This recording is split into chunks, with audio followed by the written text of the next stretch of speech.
Recently, the Palm Springs Kiwanis Club had another great speaker. Let's listen in.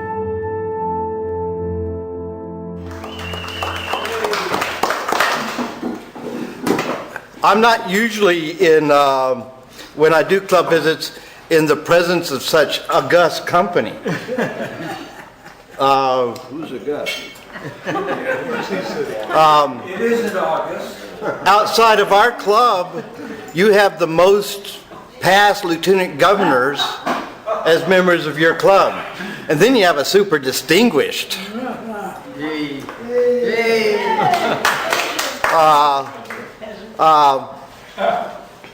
We have, I think half our club is past lieutenant governors. A fourth? 4 or 5. 4 or 5 of us. So, august company. And you wonder, when you are preparing to go do an official club visit, do I do the same thing with every club? Because I'll tell you what, of the 11 clubs in our division, none of them are anywhere near similar. I guess if there were some similarities, you could say the 2 clubs that are very similar, it would be the central clubs, 29 Palms and Palm Springs. We have 21 members. You have almost that many here right now. A large number of our members are past lieutenant governors. Same thing here. You sell See's candy. We sell See's candy. It's a whole lot of similarities. I want to thank you. Out of the 11 clubs in our division, 2 thus far have given me a per member assessment to help pay for these trips. So, and you're one of them. So I want to thank you. You're welcome. Thank you for your service. If you were at my installation, do you remember Marty and Andy? And their moose hunting adventure? Yes. You remember that? They got 50 yards further than last year? Or was it 100 yards?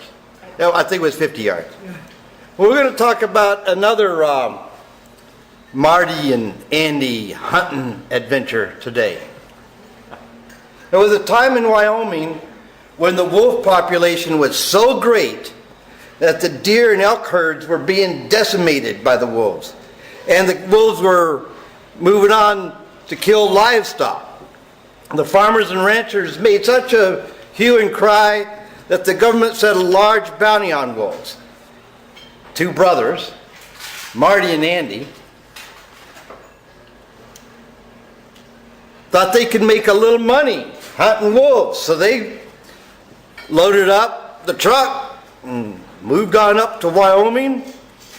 And for 3 days they hunted without much success. Being tired and cold and hungry, they decided, well, let's set up camp. So they found a place, built a fire, pitched a tent, cooked some dinner, laid down for the night to get some rest. Very early in the morning, like 2 o'clock in the morning, Marty wakes up and he looks outside, and there, glowing, reflecting the flames of the dying fire, are 30 sets of yellow eyes. And with each set of yellow eyes is a snarling set of teeth. Marty reaches over, shakes Andy out of his slumber and says, "Andy, wake up! We're rich!"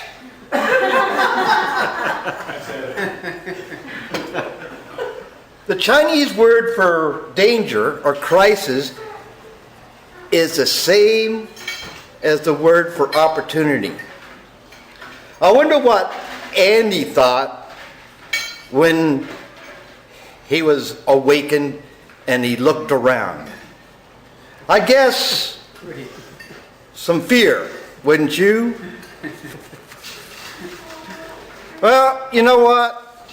Fear can mean two things. Forget everything and run, or face everything and rise.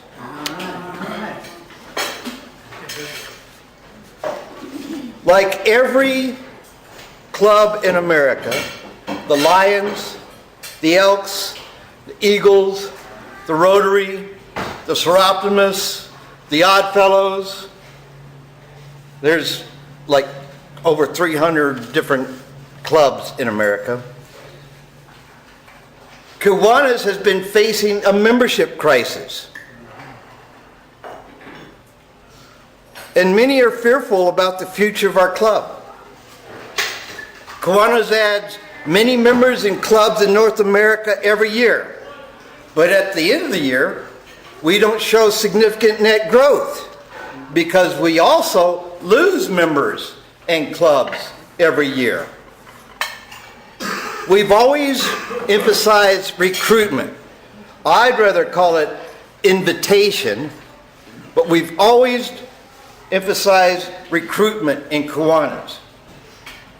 We've always had an open front door. This year, KIWANIS is attempting to close the back door, where members are leaving, with an equal emphasis on club assessment. We're asking our members to take a good, honest look at their clubs. We're asking our members to not allow what's good about their club become the enemy of what's best for their club. We're asking our members to capitalize on the good, to working on improving the bad, and to throw away the what? Evil. The ugly. You know, the good, the bad, and the ugly. Clint Eastwood. Oh, I allowed the last club. I tried to do this last the club I visited this morning to be able to complete that sentence, and they didn't get it either. Didn't anybody see that movie, The Good, the Bad, and the Ugly? Yeah, there you go. We're asking our members to take the opportunity to face everything and rise. Clubs have resources for assessing their clubs available to them. But what I'm finding is they're not using them. I'm going to ask you a question. When was the last time that any of you completed a club satisfaction survey?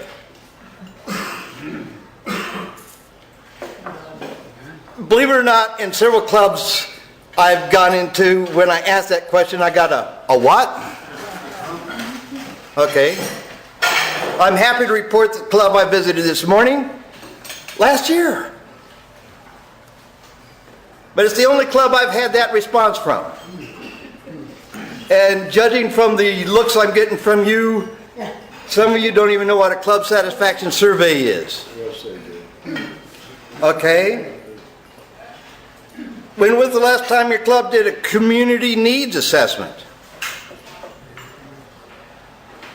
Anybody know what that is? What I'm finding is that a lot of clubs are not doing what clubs have always done. And to a degree, that's good. We need to reassess some of our stuff and see if we're keeping younger people from joining our club. But there are valuable things that we're leaving behind. Valuable customs and traditions that we're leaving behind. We have a club that, when I visited, not one person came to say hello or to shake my wife's or I's hand. If you're a guest in that club, are you going to come back? There's a whole lot more that needs to take place at an annual business meeting. How many of you know that your bylaw says that your financial financials, your club financials are supposed to either be audited or examined by competent people within your club annually. We know that. We did that. Okay? And a written report signed by the people who did the audit or the review is supposed to be presented to the club at your annual business meeting. Your bylaws are supposed to be reviewed by the new officers and directors every year, and changes recommended by them, because the board cannot make changes to the bylaws. The bylaws have to be approved, a change to the bylaws have to be approved by 75% of the members. Okay? So, the board needs to meet, review the bylaws, recommend some changes, and present them at the annual business meeting. Delegates for international and district convention need to be voted on at the annual business meeting. And we would ask that, I know this puts a real burden on your club, past lieutenant governors not be made delegates for your club, because they can be delegates for clubs that don't have delegates at the convention. So if I make Herman a delegate to the district convention for our club, he can't represent another club. Okay? So keep that in mind. And then, of course, election of officers.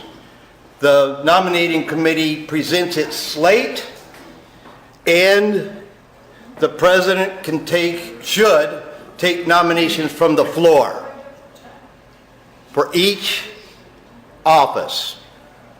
Not just officers, but directors as well. Okay? And a vote taken. Those four things have to happen at a business meeting annually. A lot of clubs aren't doing that. Okay? So we've gotten away from doing KIWANIS the way KIWANIS We do that. needs to be done. Okay?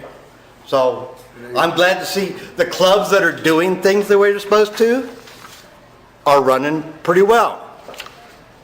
We have a couple of clubs that got away from doing things the way they were supposed to, including elections, and it created chaos, and chaos led to disintegration of their clubs. I spent my first 4 months rebuilding clubs instead of going out and building new ones. Okay?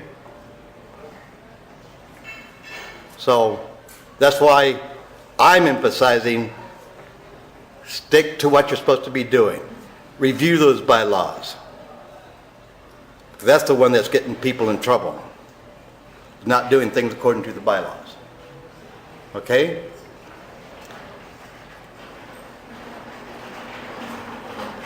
DCM. Glad you're coming aboard. Yeah. In February the 10th, DCM in Beaumont, right after their pancake breakfast, and we will be having a presentation on social media marketing. Brad, could you define DCM for our viewers? Oh, Division Council meeting. What's it?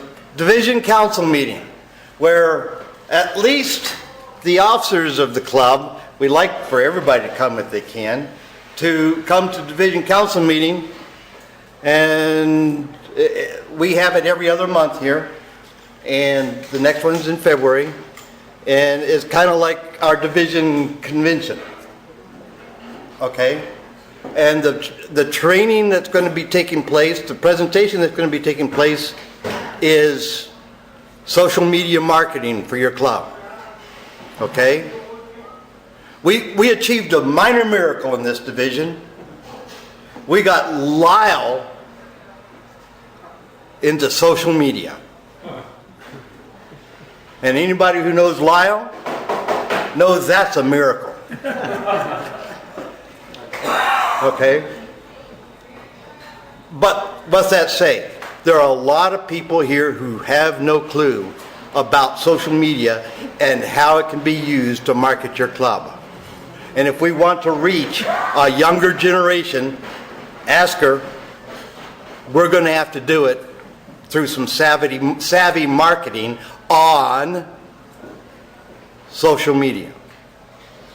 And some of us think we're really doing good if we do Facebook. How 90s is Facebook? It's old. It's old. And we think we're really up when we're on Facebook. Okay? Day after tomorrow is the last day to get early registration discount for the mid-year. It's going to be in Pomona, February the 24th. Okay? It's $55 until the 19th. Then it goes up a whopping $5 to $60. Okay? So, it's a good place to come for some exposure to Yes, yeah. what Kiwanis is about. Okay? And I know there's a lot of you who've been through 300 mid-years, all right? And district realizes that a lot of us aren't coming anymore because it's the same old, same old. They're changing things up, okay? So there's going to be new stuff there, all right? Yay! So I'm encouraging you to get your $55 in, register online, and be at mid-year. For more, go to KIWANISPalmSprings.org.